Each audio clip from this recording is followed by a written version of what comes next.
Welcome back to Simran's channel. तो last lecture में हम लोग ने अकाउंट्स का वीडियो देखा था।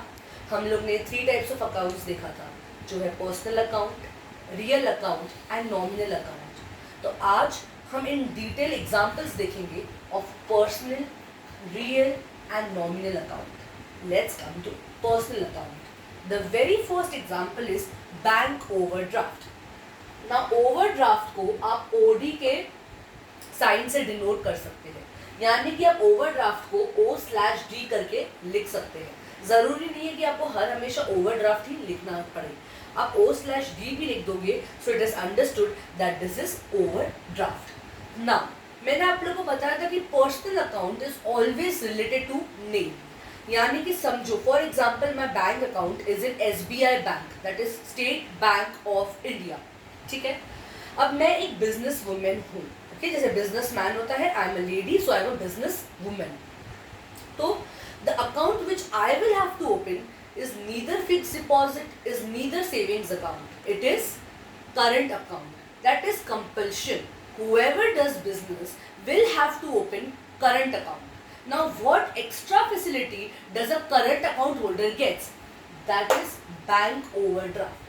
Suppose there is something like suppose you want an extra credit, क्योंकि अभी आपका बिजनेस चल रहा है तो आपको रोलिंग के लिए थोड़ा पैसा चाहिए, तो आपको ये जो फैसिलिटी है बैंक प्रोवाइड करेगी and within some notice you have to pay back. लेकिन उस वक्त जब भी आपको पैसे की ज़रूरत है तो आपको बैंक उसकी मदद करेगी। कंडीशन अप्लाइड, आपको एक सम ऑफ अमाउंट बैंक में होना चाहिए। एक खाली अगर अकाउंट होगा बिजनेसमैन का, यानी कि जो स्टार्टअप है वो अगर खाली अकाउंट के साथ आते हैं तो बैंक कैसे विश्वास करेगी कि हाँ इसके पास पैसे और ये मुझे रीपे करेगा? नहीं कर सकता है कोई भी। हाँ, लेकिन अगर उसके पास 50,000 या 1 लाख अकाउंट में होगा तो बैंक चेक करेगी कि हाँ इसको मतलब इतना मनी है और ये मुझे रीपे कर सकता है, तो certain sum of amount should be there in the bank and henceforth they will be given overdraft facility. तो बैंक ओवरड्राफ्ट आता है पर्सनल अकाउंट में। अभी रियल अकाउंट में क्या आता है? Goodwill account. What is goodwill? Let's see what is goodwill. For example हम लोग बात करते हैं जंबो किंग की। तो जंबो किंग जो है अभी उसके नाम पे मैं खोलती हूँ, चला मैं रही, everything I have taken the franchisee. ठीक है, फ्रेंचाइजी लेना कि मतलब मैं बोलूँगी जंबो किंग मैं चलाऊंगी, यानी कि समझो 80% प्रॉफिट मेरा हुआ लेकिन 20% जंबो किंग भी लेगा। क्यों? क्योंकि मैं उसके नाम से चला रही हूँ, मैं सिमरन के नाम से नहीं, मैं जंबो किंग से नाम से मैं मनी कमा रही हूँ, यानी कि मैंने उसके नाम से शॉप खोली है तो उसका भी कुछ कमीशन बनता है, तो वो जो 20% होगा वो उसको जाएगा। तो उसको हम बोलते हैं गुडविल अकाउंट, यानी कि गुडविल या किसी और के नाम पे या ब्रांडेड चीज पे आप पैसा कमाओ थ्रू फ्रेंचाइजी या कैसे भी, तो उसको हम बोलते हैं गुडविल। नेक्स्ट हम लोग देखेंगे नॉमिनल अकाउंट में, it is bad debts. What are bad debts? Bad debts वो होते हैं जो अमाउंट रिकवर नहीं हो सकते हैं। जैसे कि अगर अभी कुछ लॉस हो गया, ठीक है, आज मेरे से गॉड फॉरबिड कुछ लॉस हो जाता है मेरे बिजनेस में, तो मैं तो अभी पूरी तरीके से लॉस में चली गई, मैं कहाँ से पैसे लेके आऊँगी? तो वो जो अमाउंट है वो इनरिकवरेबल है, यानी कि वो वापस से रिकवर नहीं हो सकते एंड हेंसफोर्थ वो वापस से कलेक्ट भी नहीं हो पाएगा बैंक से, तो वो होता है बैड डेट्स। और आप बोलोगे मैम अब इसको बैड डेट्स है तो क्या वापस बैंक उस पर विश्वास करेगी? मेरे हिसाब से और मेरे आंसर से it is no. It is no, you can find out anywhere. Why? Because you will be blacklisted. Coming back to personal, the second example, it is capital account. Capital बहुत ज़्यादा सिंपल है। Last time हमने जब sum solve किया था तभी भी हमने देखा था कि कैपिटल अकाउंट क्या होता है। जब भी आप बिजनेस में कुछ मनी इन्वेस्ट करते हो उसको हम कैपिटल बोलते हैं। अब कैपिटल क्यों यहाँ पे आता है? Again it is name related, जैसे सिमरन्स कैपिटल और यू कैन से साक्षीज कैपिटल, तो जो भी है क्योंकि वो नेम रिलेटेड है इसके लिए कैपिटल अकाउंट आएगा पर्सनल में। Second example of real account is investments. अभी मैंने कहाँ पे इन्वेस्ट किया? ज़रूरी नहीं कि हर हमेशा मैं शेयर में ही इन्वेस्ट करूँगी, मैं प्रॉपर्टी में भी इन्वेस्ट कर सकती हूँ, मैं गोल्ड में भी इन्वेस्ट कर सकती हूँ, मैं म्यूचुअल फंड्स में भी इन्वेस्ट कर सकती हूँ, करेक्ट? तो इन्वेस्टमेंट कहाँ पे जाएगा? Real account. सेकेंड एग्जाम्पल है नॉमिनल अकाउंट का डेप्रिसिएशन। ओके, हमें एप्रिसिएशन तो पता है क्या होता है। अब मैं इंग्लिश की बात नहीं कर रही हूँ क्योंकि इंग्लिश का एप्रिशिएट होना यानी कि क्या बोलते हैं, किसी को अप्रिशिएट करना, किसी को अच्छा बोलना, तो मैं वो अप्रिसिएशन नहीं बोल रही हूँ, मैं बात कर रही हूँ अकाउंट्स की अप्रिसिएशन की। अप्रिसिएशन यानी कि राइज होना एंड डेप्रिसिएशन यानी कि फॉल होना। बहुत बार हम लोग ने देखा है कि हम कई जगहों पे इन्वेस्ट करते, कभी प्रॉपर्टी में करते, कभी गोल्ड में करते, कभी शेयर्स में करते, कभी म्यूचुअल फंड्स में करते, लेकिन market is never static, never stable.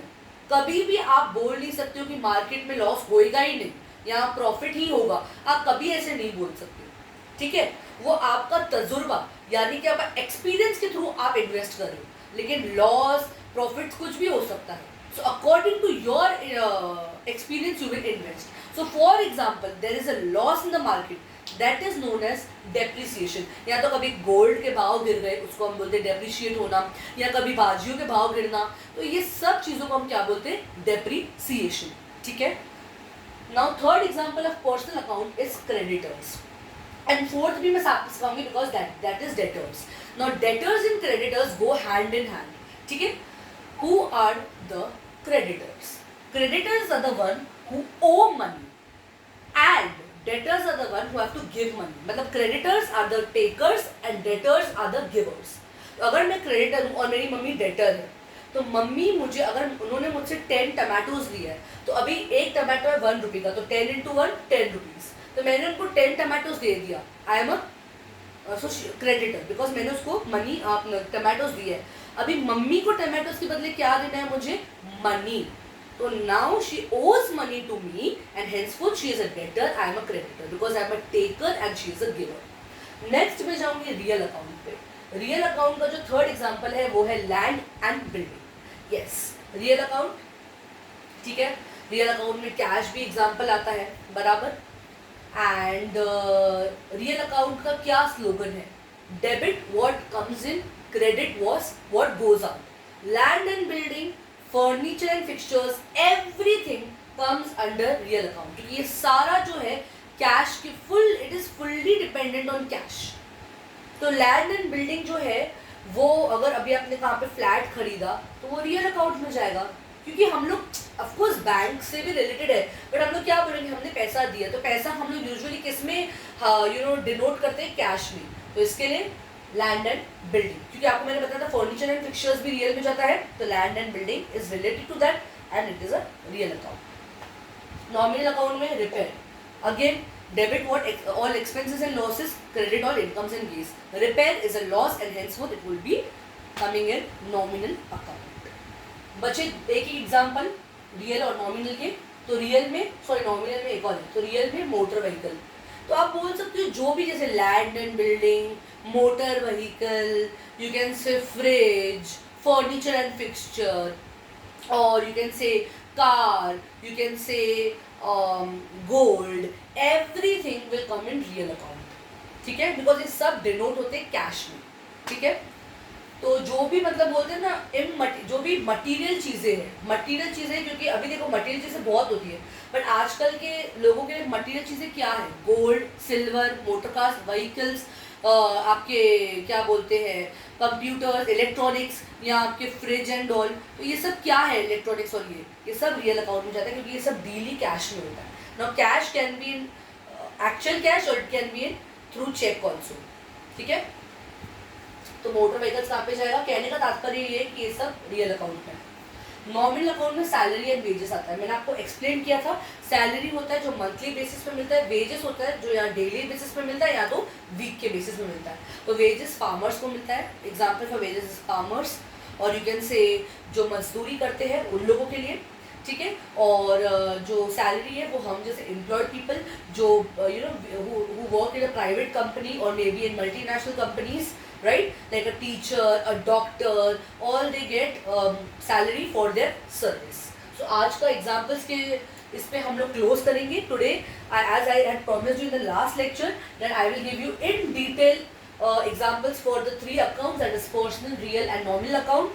So yes, I will close with the slogan: personal account, debit the receiver, credit the giver. Real account, debit what comes in, credit what goes out. Nominal account, debit all expenses and losses, credit all incomes and gains.